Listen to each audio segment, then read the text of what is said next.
Hi everyone, it's Rebecca here from Recovery from Within, and I thought it might be quite good to take advantage of having Bee's brother Dan with me for the summer and to ask him some questions that I know are going to be helpful for many of you who are or have got children that are going off to university, changing schools or whatever it might be, and how to what you might see differently other than stress, panic, terror, fright, all of those kind of things, because I think Daniel's got a really good story to share. Daniel? Very formal. Dan. What Dan has got to share, because he's kind of chilled a lot of the time these days, just like B, and it wasn't always like that. And before he was doing his A-levels, he used to suffer with huge anxiety, panic attacks and all sorts of things, and then going off to university he just became like Yoda or something. I don't know what it was, super stressed. So I just thought we'd have a chat, so just don't mind us, we're going to be chatting here. Yeah, so the massive change before university and then afterwards, and I think a lot of the change actually happened without me knowing it. Yeah. There wasn't any official point where I thought, oh no, I'm sort of recovering, or I'm in the recovery process from my sort of anxiety and stress. It was almost one day I woke up and I didn't have a sort of surge of anxiety and sort of feeling nauseous. One of the biggest things for me was actually my part-time work at the time. So before I would go into work and I'd be feeling horrible, I'd be feeling kind of nauseous. And so this was me being a waiter to hospitality, and I've done loads of work in that already, and I know I'm good at it. So on paper there was no reason why I should be feeling like that. And this was before you went off to uni? Yeah, this was before university, so during my A-levels. And I remember several times just going to work and there'll be little criticism or there'll be little thing that I messed up on, really nothing in the grand scheme of things. Yeah, I would feel like I just sort of murdered someone. I would have that guilt and that kind of terror come over me, and I would have to go off and then I'd have a panic attack. And there was a time where actually it was during the summer between my A-levels and university where I went back into work, and I was working kind of quite a lot over the summer, and I felt fine, absolutely fine. There was just an absence of that stress. It was almost like I'd forgotten how to be stressed from it. It wasn't I wasn't doing steps to kind of become less stressed. It wasn't I was doing exercises with breathing to stop the panic attacks. They just weren't there anymore. Okay, so what happened? So it's like people are listening and going, but how? I know that's probably not very useful saying oh, I'm great now. So one of the things that I got introduced to over that period were these types of ideas, these sort of principles in a way. And what they were saying was that actually it wasn't the job that was making me stressed, it was my thinking about the job. So it wasn't the fact that I messed up an order and the customer was not happy with me. That wasn't causing me to get panic attacks. It was my thinking about it. So my thinking at the time was, I'm not good enough. I messed this up. I should be good at this. Why am I doing that? How on earth am I going to be able to pass my exams if I'm screwing up on the smallest things? The people, like my boss, is going to not like me, and all these sorts of things. So it's amazing how all of those thoughts and feelings reappear when an inconvenience like that happens, because really it's not affecting me in any way. At the end of the day, it's just food that I'm serving, or it's just a job that I'm doing. So why is it that all these feelings are coming up? So what I saw then was that it wasn't the job. It was coming sort of internally. And it's not about control. After realizing this, it wasn't that, oh, I'm able to control my feelings now. I think just having the knowledge of that gave me some sort of power over it, or gave me some sort of acceptance. Yeah, that's an interesting thing, isn't it? Acceptance. So it's not, as you say, it's not trying to change anything. It's just seeing it for what it is. Yeah. And almost forgiving myself for having those feelings and thoughts. Because rather than having the guilt on top of the guilt, because you're feeling guilty and stressed, you're thinking, I should be better than this. Yeah. It's seeing it for what it is and actually seeing that, okay, this is a part of me. I'm not going to sort of actively sort of force my thinking away from it. I'm going to see it for what it is. I'm going to almost, in a way, bask in it. Because in a way, rather than attacking it and rather than sort of forcing it away, actually seeing it as, no, you're not this sort of powerful thing that can take over my life anymore. This is just an emotion, and just how the feelings of like happiness and so joy can be fleeting. So can the feelings of anxiety and stress.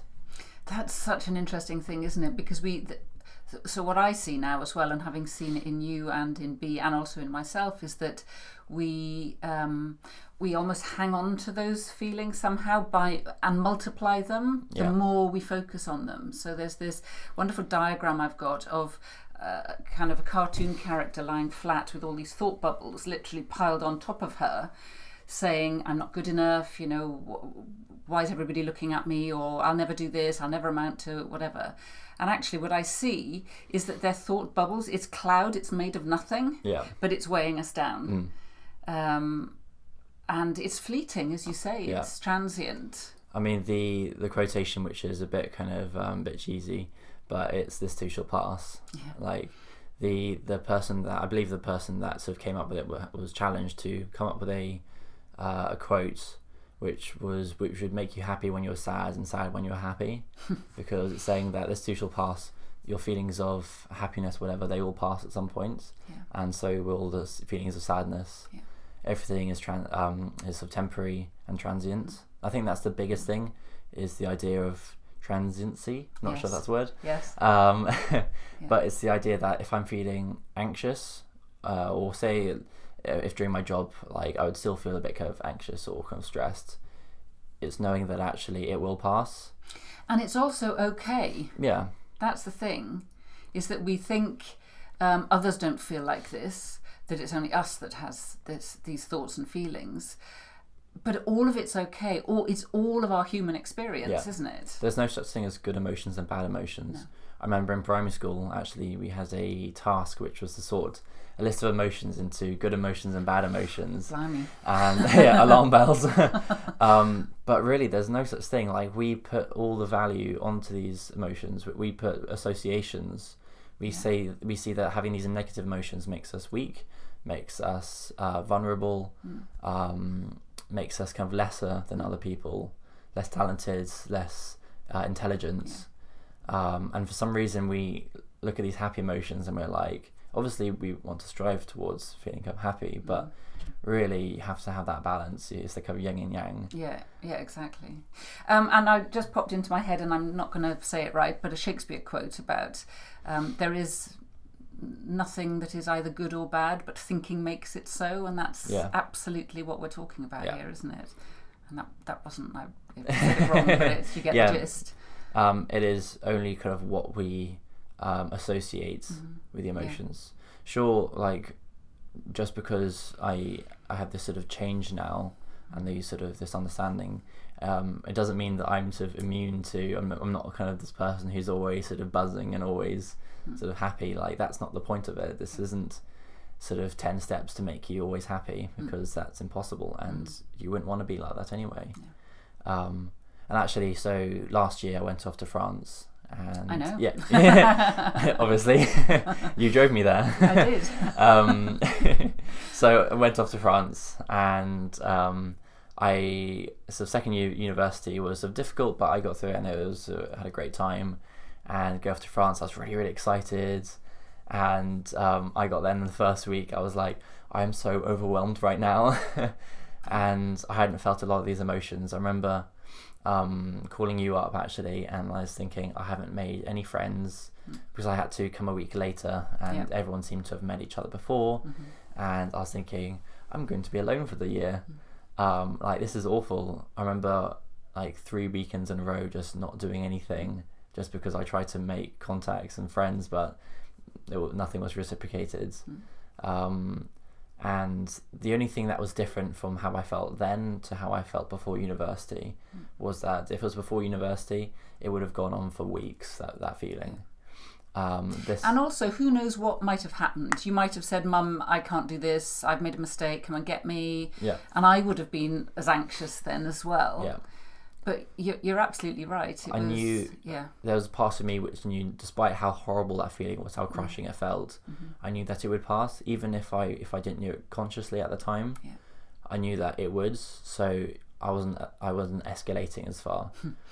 And actually, I decided then, sort of after I sort of calmed down a bit, that I was going to do something about it. So I created a LGBT plus group in Bordeaux, because there wasn't any really kind of Erasmus international ones, and I then actually ended up meeting now one of my best friends. Yeah. And I had and socially I had one of the most amazing years. And it's amazing. So if you go back to the beginning of that, is that the story that we create, that we elaborate or we embroider or whatever we do to it, we make it bigger and bigger and bigger, as if it is real, as if that is actually what's happening. But all it is, and it can feel really real, is that it's a thought that we're taking seriously and seeing as fact when it's not. It's, as we've said, it's neutral and it's transient and it's passing. And you see, the thing is that what we're trying to do is not feel that feeling. We don't like to feel rubbish. We don't like to feel frightened or nervous or sad or any of that. But actually, we don't get to choose that. No. And what we're trying to do is fix it by doing all sorts of things. You could have just gone to ground. You could have said, Mum, come and get me. Yeah. You could have started drinking, or any of those to take away that feeling. But what you saw is you sat through it. You went, oh, I'm feeling like this. Yeah. And then it passed. Yeah. Because I know that if I don't touch it, if I just feel the emotion, like really feel it, then it can suck. It can really suck. But I know that it can't hurt me. Yeah. I can hurt myself. I can drink. I can push others away. I could have ruined my whole experience there by going home. Yeah. So I would have hurt myself. But the actual emotion of it. Yeah, and innocently hurting yourself as well. That's the thing, exactly. Isn't it? Yeah. Because we're trying to escape it. Yeah, exactly. So without this being we could talk for hours and hours, and we do. Yeah.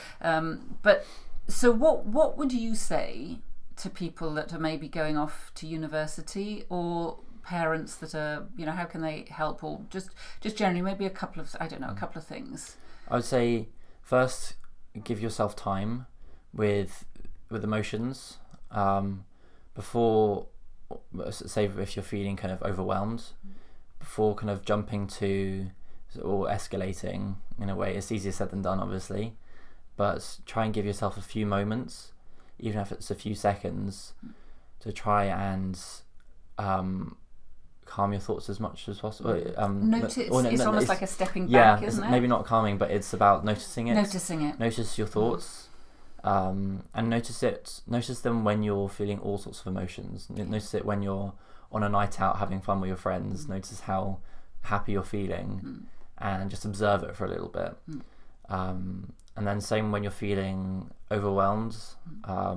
If you're in a lecture and you see all this stuff on the board that you've never seen before, like I'm doing physics, and I remember that one of our first lectures was meant to scare us, because they had all this sort of complex like algebra and vector stuff, and I was thinking, what the hell is this?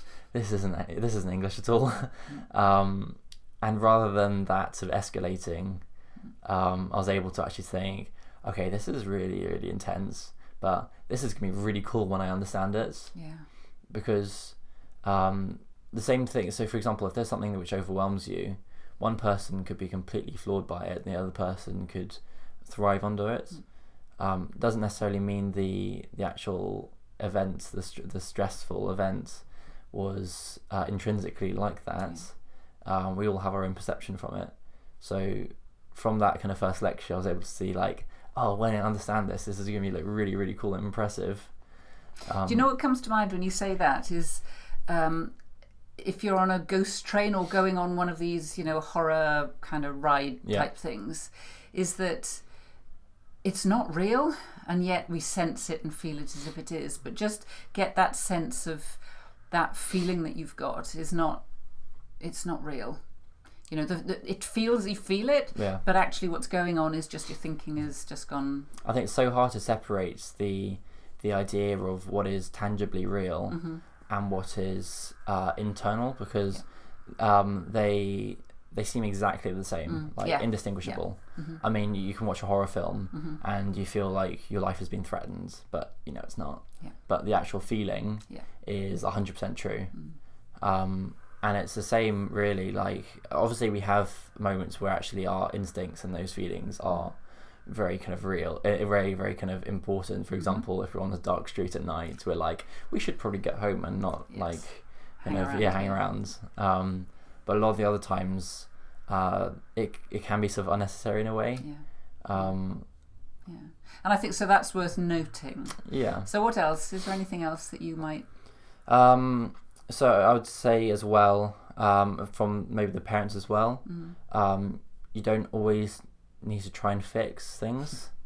If you're listening is really important, and truly listening, not trying to sort of butt in saying, oh yeah, but have you done this, or you need to do this, or maybe you should come home, but it's actually taking the time to listen to your child, and not try to always fix how they're feeling, or because I think a lot of the time that can be stressful, or putting expectation of what they should be feeling like.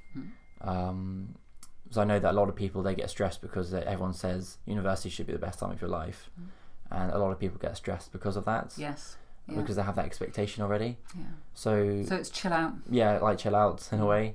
And that's all round. Yeah, like before university, it's great to be sort of encouraging about like, oh, I'm sure you'll have a great time, but also saying, and like if you don't, if you're not sort of enjoying it, then that's fine too. Yeah.